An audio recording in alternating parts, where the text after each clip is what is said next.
Alright man, what's going on YouTube? It's your boy Pooh Got Game and I'm back as usual with another banger. Okay, so here's the thing, we're in March and I still see people running with these trashed up booty juice lineups in the park.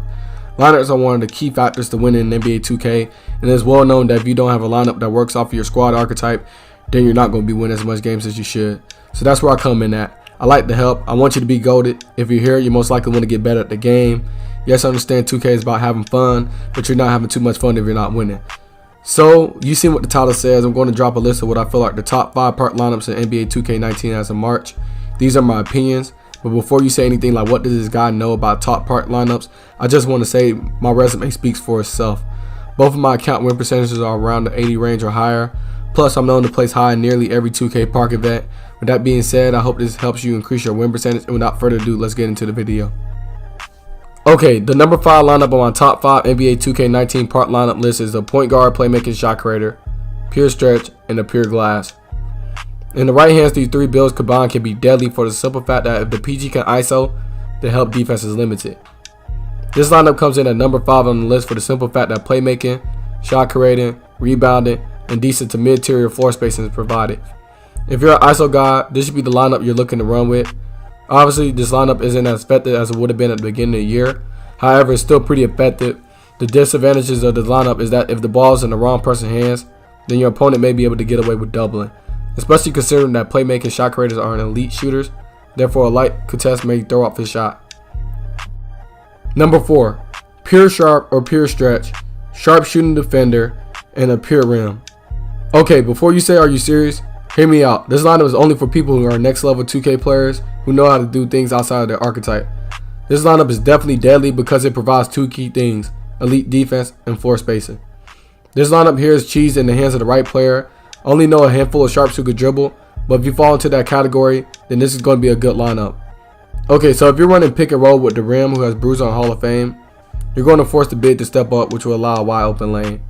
However, a lot of bigs don't understand how to help defense, so that's going to leave the sharp open off the screen to take a lot of open shots. Also, you have elite defense from the rim and the sharp shooting defender. If they decide to help defense, you could easily kick it to the sharp defender who could drain threes. Also, it's definitely a fun lineup for rims since they're left open the most.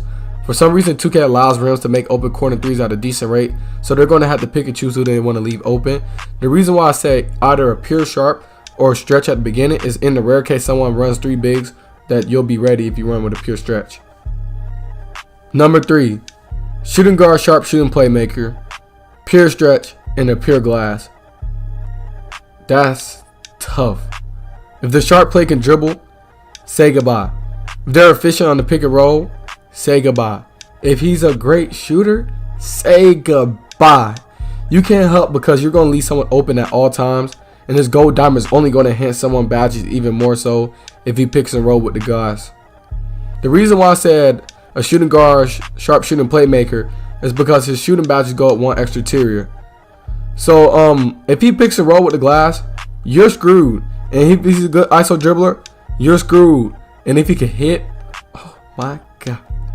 If the stretcher has a smaller guy on him and he can create his own shot, you're getting cooked up.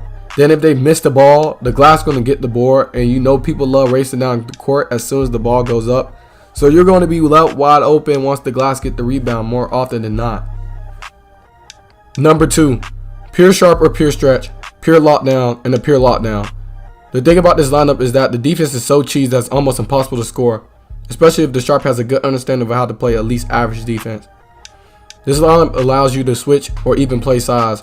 It also allows floor spacing for all 3 positions, considering that small forward lockdowns have corner specials on the bronze tier. This lineup is deadly alone, but if you boost your skills, it's raps, my nigga, it's raps. I prefer using this lineup with a stretch since the phrase we shoot over those still exists, and the guards will most likely be guarding the stretch. Number 1.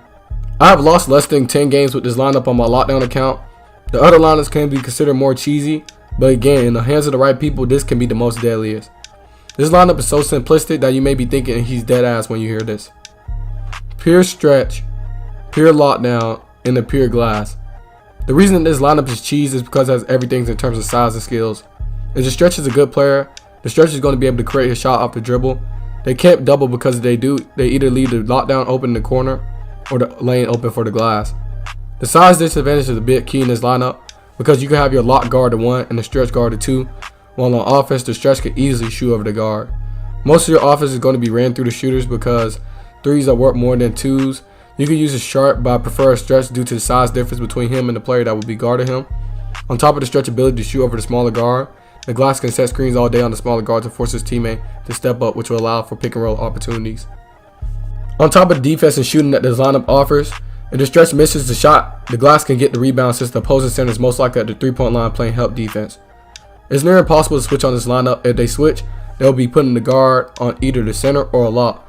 If they do switch, all you have to do is go on the opposite side of the paint while the person with the mismatch cooks the guard with post moves all day.